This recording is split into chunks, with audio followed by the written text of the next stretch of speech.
Hello বন্ধুরা, সকলে কেমন আছেন? আজকে আমি ইলিশ মাছ বাজার থেকে আনিয়েছি। কাঁচা ইলিশ রান্না করে আপনাদের দেখাবো। মাছটা বাজার থেকে কেটে এনেছে, ওটাকে ভালো করে ধুয়ে নিচ্ছি। ভালো করে আঁশ টাশ ছাড়িয়ে ধুয়ে নিচ্ছি। এবার ছাড়িয়ে নিয়ে ভালো করে ধুয়ে নিয়ে এর মধ্যে আমি নুন আর হলুদ মাখিয়ে দেব। নুন হলুদ মাখিয়ে নিলাম।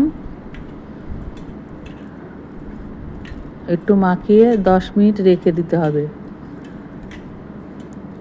তারপর এইদিকে আমি কাঁচা লঙ্কা, সর্ষে, লাল সর্ষে, পোস্ত আর 4-6টা কাজু নিয়েছি। ওইটা বাটবো, মশলাটা বেটে নেব।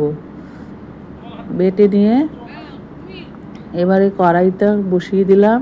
কড়াইয়ের মধ্যে তেল দিয়ে ওর মধ্যে একটুখানি কালো জিরা ফোড়ন দেব আর একটা তেজপাতা দেব।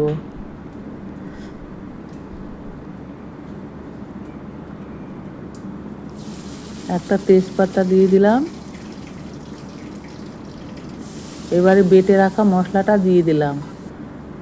এবার এটার মধ্যে একটুখানি স্বাদ মতো নুন আর একটু হলুদ দিয়ে দেব। স্বাদ মতো নুন আর হলুদ দিয়ে দিয়েছি। এবারে এটাকে আমি একটু কষাবো।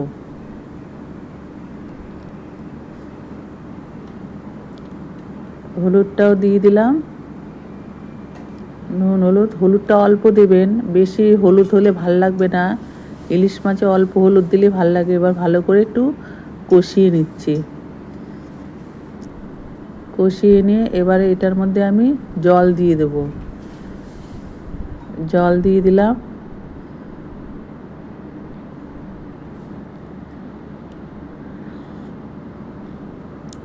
এই জলটা ফুটলে এবার আমি কাঁচা ইলিশগুলো দিয়ে দেবো।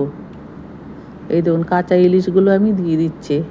আপনাদের যদি আমার চ্যানেলটি ভালো লাগে একটা লাইক, শেয়ার, কমেন্ট ও সাবস্ক্রাইব করে দেবেন। ইউটিউব চ্যানেলেও সবিতা রান্নাঘর আছে, একটা সাবস্ক্রাইব করে দেবেন। এবারে আমি সব কাঁচা ইলিশগুলো দিয়ে দিয়েছি। ভালো করে ফুটলে সেদ্ধ হয়ে যাবে, আমি নামিয়ে নেব। ভালো করে ফুটে গেছে, এই দেখুন নামিয়ে নিলাম। কাঁচা ইলিশের ঝোল এইভাবে রান্না করবেন, খেতে ভালো লাগবে।